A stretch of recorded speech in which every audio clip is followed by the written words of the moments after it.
Hi everyone, number one Marmaduke fan here. So my dad just took me to see Darkest Hour, and wow, I cannot believe what I just saw. This is one of the most exciting movies I've seen in my life. They used to say I laughed, I cried. I did laugh and I did cry, and I was riveted and I was thinking the entire time I was watching this movie. And I think this is a movie that you should go see. You should take your woke soy boy relative to see it. Your feminist studies in-law, you should take her to go see it. You can tell them, hey, this is a movie about fighting Nazis, and they've got this great scene about fighting the fascists. You're going to love it. And then that's how you trick them into going. And then you take them, and you're going to give them a schooling in Western philosophy, in Britishness, in not toxic masculinity, but virtuous masculinity. And the female characters are these heroic female characters who are actually feminine and complement the male Winston Churchill. Oh my gosh. So 100% top recommend. I have a very hard time knowing how to talk about something without spoiling something, which is why one of the jokes of this channel is Sula spoilerum, summa triggerum, summa tangentum. All the spoilers, all the tangents, all the triggers. This is your general spoiler warning for Winston Churchill in World War II. We won World War II, guys, okay? And Winston Churchill gave the Darkest Hour speech in the 1940s, all right? So all the spoilers now. You've been warned. So let me think. I have to collect my thoughts. I'm still so excited from what I saw. My first thought when Dad took me to see this movie is that it might be Oscar bait, because if you don't know what Oscar bait is, essentially people who want to win an Oscar, usually they make one of a certain type of movie that has a much higher chance of getting it. So it used to be if you wanted to win an Oscar, you would make a movie about Hollywood, or you would make a movie about World War II, or you would make a black and white historical drama with British actors. These were kind of these were the types of formulaic movies you would make if you wanted to win an Oscar. And then hashtag Oscars so white happened, and the formula seems to have changed. So I thought this was maybe like an old-fashioned Oscar bait movie, like The King's Speech, where that they figured that was the way to get an Oscar, was to make a movie about World War II. And I just loved every minute of this movie and the themes of this movie. I still liked The King's Speech, but I haven't watched The King's Speech since I watched it one time and enjoyed it. And watching The King's Speech will actually help you, I think, get the Darkest Hour. I think watching Dunkirk will help you get Darkest Hour. I haven't seen Dunkirk yet, but the historical events are exactly the same. It's just that Dunkirk is from the perspective of the soldiers, and Darkest Hour is from the perspective of Winston Churchill and the politics of war. So I've talked about the types of Oscar bait movies, and I don't think this will win an Oscar after hashtag Oscar so white. It deserves to win an Oscar. The other thing I'm thinking about is the Andrew Klavan show, and I've heard Nurkish talking to Andrew Klavan about. I think I've heard Nurkish talking about Andrew Klavan on his videos. He's retweeted Andrew Klavan a couple times. If you're in Comicsgate and you don't know who Andrew Klavan is, I would highly recommend his podcast, because he's a conservative Christian novelist whose novels are acclaimed on their own merits. So he doesn't write cheesy Christian novels. He writes actually good novels that win awards. And he is so thoughtful about arts and the culture. So I listen to Andrew Klavan mostly for his thoughts on arts and movies and books, but then he's also a pretty astute political commentator as well. But I'm thinking of Andrew Klavan because he has this theory that as a society decays, as a medium dies, then the medium starts to separate into movies that the people like and movies that the intelligentsia like. And you can see this on Rotten Tomatoes. People go to a movie and they love it, and the critics all hate it. The critics go to the movie and all the critics love it, 100% fresh score from the movie critics, 20% rating from audiences. Audiences hated it. Darkest Hour, I don't know what the certification is, but from just sort of this, schmuck from a red state's perspective, this is a movie which is about serious things and about a serious time in history that I love, because it touches on things I care about and themes that are humanity, righteousness, courage, standing against evil, men and women, families, sacrifice. My goodness. So let me try to tell the story as I remember it, so I can touch on a few of the things that resonated with me. So it opens with Neville Chamberlain's Parliament, and Neville Chamberlain has entered into history as the infamous Great Appeaser, the man who tried to give Hitler everything he wanted and to get a peace treaty, but then Hitler didn't want peace. And it ends with Neville Chamberlain essentially has no confidence. No one has any confidence in Neville Chamberlain, and they want someone new. And the popular choice is Winston Churchill, because Churchill has apparently... the thing is, I don't know much about Churchill's political history. All I've really read of Churchill is a few of his speeches, which really moved me. So I'm sure that there's some Hollywoodization of history in this. And if there is, that's too bad, but I don't care, because as a movie, this was so incredible. I'm now interested to go read about Winston Churchill and find out what really happened. So here's the story of the movie as I remember it. Winston Churchill is popular because he's apparently defected from the conservative Tories to the Liberals before, which means he's got a lot of support from the opposition, but the conservatives don't really like him because he's betrayed them in the past, and they want Halifax, who is a pacifist like Neville Chamberlain. Halifax wants negotiations, he wants peace talks, he wants to convince Hitler to leave them alone. And the immediate impression we get of Winston Churchill is that he's kind of a funny, unusual, doddering old man, but he's not an idiot. He's a brilliant old man who's just kind of fuddy-duddy and strange in his habits. So the new secretary comes in, she's welcomed into the room, she's warned about how feisty and particular he is, and she messes up, and Winston Churchill, he's barely not naked. He's got a little dress robe on, he's trying to make his speech, and he roars at her, and she cries, and out the secretary goes, and she meets Mrs. Churchill. And Mrs. Churchill essentially goes in and, gently reminds Winston that she shouldn't be yelling at the staff, and that he should be kind, especially that he's the prime minister now. If he's going to be prime minister, she wants the British people to love and respect him as much as she loves and respects him. Can you imagine sitting in the movie theater with your feminist relatives while watching this? There's going to be some great triggering moments, but this is beautiful because what we're essentially seeing is something true. I've seen this in my own life. The dad will be one way, the mom will be one way. Sometimes they'll butt heads a bit, but they actually complement one another, and it's not a contest to destroy one another. It is a disagreement where they're actually aiding one another by their differences. Mrs. Churchill manages the household, and she has kind of this sensibility to her. She gets people, and she's resigned herself to the fact that Winston Churchill is a man who serves the public. There's some point in the movie where she actually gives a toast where she flat out says, I had to accept that I would be your second love, that your first love would be to the British people, and our children had to accept this, and everyone is there, and then they toast, and Winston Churchill's toast is here's to not buggering it up, and then they drink. So this is a wife who has made sacrifices, including the sacrifice of living with kind of a difficult, cantankerous man from time to time, because she loves him, she loves his good qualities and his virtuous qualities, and because she recognizes the importance of what he's doing for his nation. So after our initial impression, our kind of comedic impression of Winston Churchill, then the Dunkirk disaster happens, and 30,000 British troops are trapped by German soldiers, and there doesn't seem to be any way to get them out.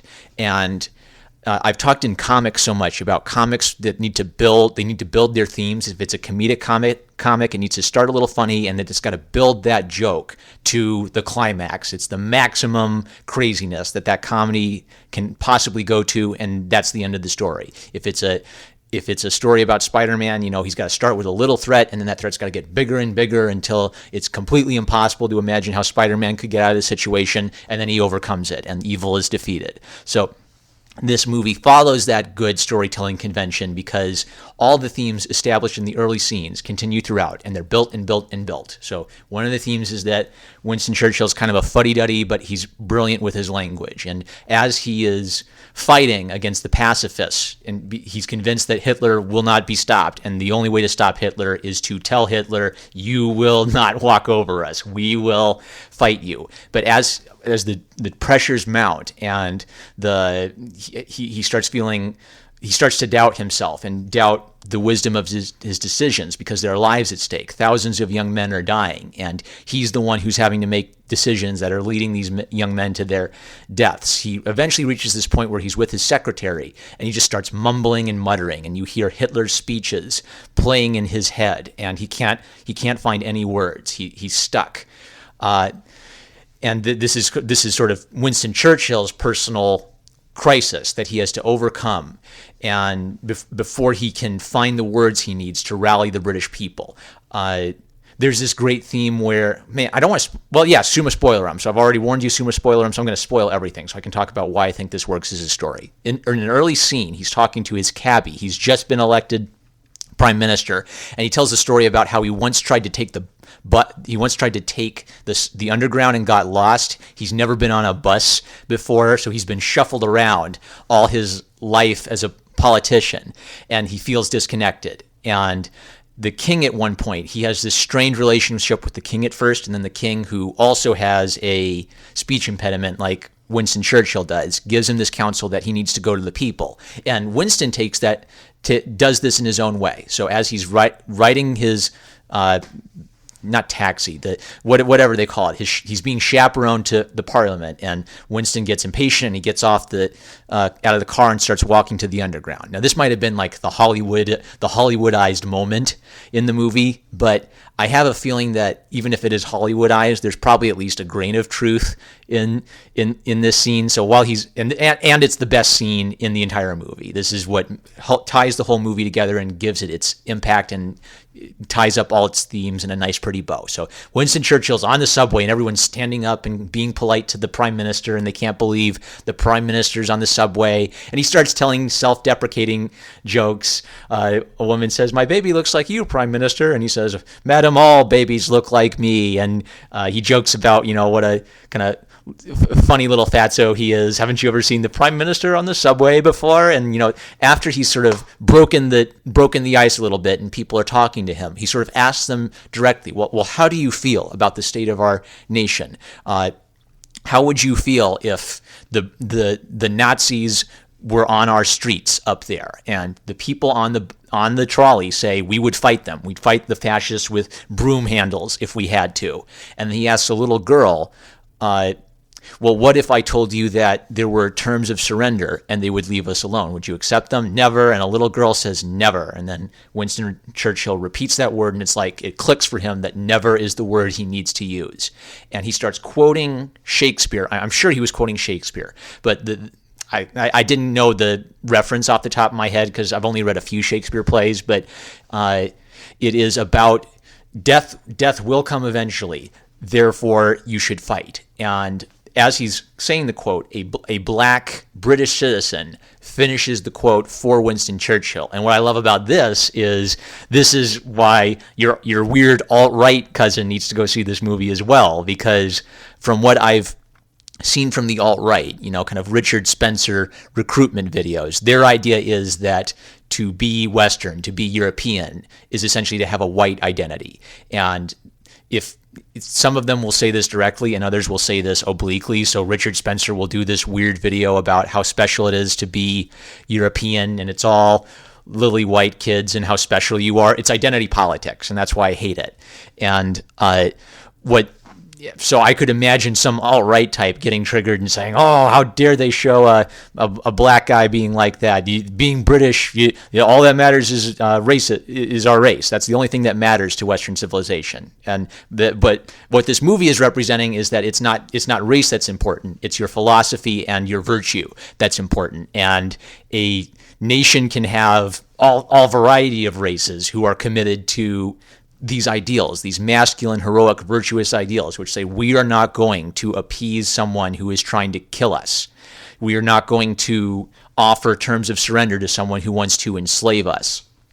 And in contrast to that, you could have a nation of all lily white people who are meek little soy boys who would roll right over and say, appeasement, give us peace at any price. So Yeah, your alt-right cousin needs to see this. Your feminist cousin needs to see this. Your soy boy cousin needs to see this. The Bernie bros need to see this. The Hillary Clinton pussy hat people need to see this. Take your family to this movie. And I guess the one problem that you should be forewarned of is, well, what if you don't like kind of politics movies or sort of British parliamentary procedure movies? And what I'll say is, just from my perspective as like a Nebraska kid, I understood, the movie conveyed to me what I needed to know about Parliament to understand what's going on, and it didn't hit me over the head with it. It was humorous and emotionally impactful, and taught me what I needed to know just to understand what was going on and then be invested in what was going on. The score was excellent. That added a lot.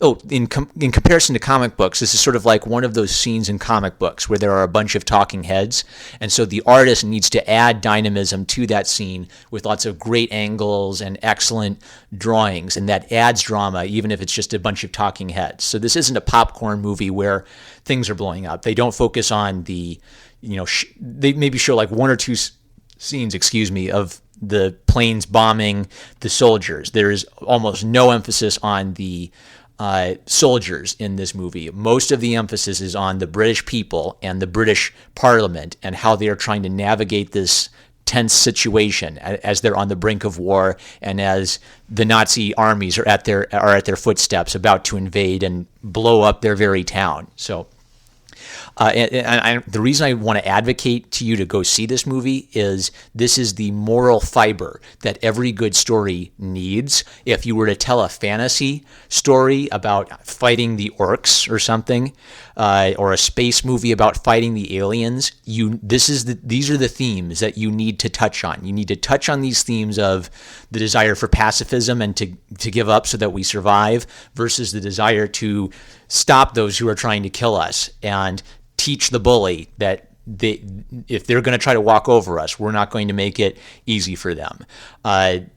The idea is the good nationalism versus evil nationalism. So the reason I say bring your punch-a-Nazi relative to see this movie is, the thing about the whole punch-a-Nazi hashtag is it's completely ridiculous. I don't think these are people with enough historical perspective to even know what they're saying when they use the language of violent revolution in reference to the Trump administration. But yes, Adolf Hitler was a German nationalist, and his party were the Nationalist Socialist Party. But Winston Churchill was a British nationalist, and Britain needed a British nationalist to tell them, when the German nationalists come to try to hurt us, we're going to punch back twice as hard because we're British. That's the theme of the Darkest Hour speech, Never Surrender. Go read that speech. That's all I would recommend you need to do. You don't need to go read a biography of Winston Churchill to understand this movie, because it's so well paced and so well explained. Just read the Darkest Hour speech and then go see this movie. And then the whole movie is building up to that excellent speech. And I was already just so impressed by reading that speech years ago. I was waiting to hear that speech, and everything builds up to it, and I was emotionally affected by it. Wonderful, excellent. All my life, I've had movies I've loved, but I've never wanted to go see a movie a second time. And even if it was something like Star Wars, that seemed weird to me. Why would you go see a movie a second time? Because you saw it once and now you're just going to get sick of it by seeing it too many times. This is one of the only movies that I've loved so much that I would consider ever going to see it a second time in theaters, because its themes were so good and because it is so dense. Every scene and every line is layered with meaning that reinforces this. And I'm sure if I went a second time, I would catch more things the second time. You should probably be forewarned that about 3 of the main characters have speech impediments, but the actors speak so clearly you can still understand them. So they don't play up the speech impediment to the point that you can't understand what they're saying. You can every word you're supposed to understand, you can understand, unless it's that scene I mentioned earlier where Winston Churchill's muttering and he can't collect his thoughts, and he's supposed to be mumbling. His secretary says, "You're muttering, sir." All the secondary characters give excellent additional roles. You're going to love Mrs. Churchill. You're going to love the secretary. You're going to love the king. They're all everyone is just adding so much extra punch to this movie, and I don't think of them as actors who are performing. I just think of them as the characters, and I'm completely invested. I walk out of the movie theater, I see the movie poster, and then I see Gary Oldman is Winston Churchill, and I'm just knocked out of my socks because I know him primarily as Commissioner Gordon from Batman, and he so embodied this character. I never once thought, oh, that's the guy from Batman. I completely accepted him as Winston Churchill, everything from his look and his posture and his inflection and his lisp. He has become Winston Churchill, and this is a rare performance from an actor where they become that character. Like everyone would play up Meryl Streep and say, oh, she's become the Queen of England, or she's become Margaret Thatcher, and I thought she was okay, but I still saw her as Meryl Streep. Gary Oldman has become Winston Churchill, and you will accept him as Winston Churchill, and it is a charming character and a very deep and powerful portrait of a character. I'm number one Marmaduke fan, 100%. Go see this movie. Zach, my boy, your taste in movies suck. Catch you later.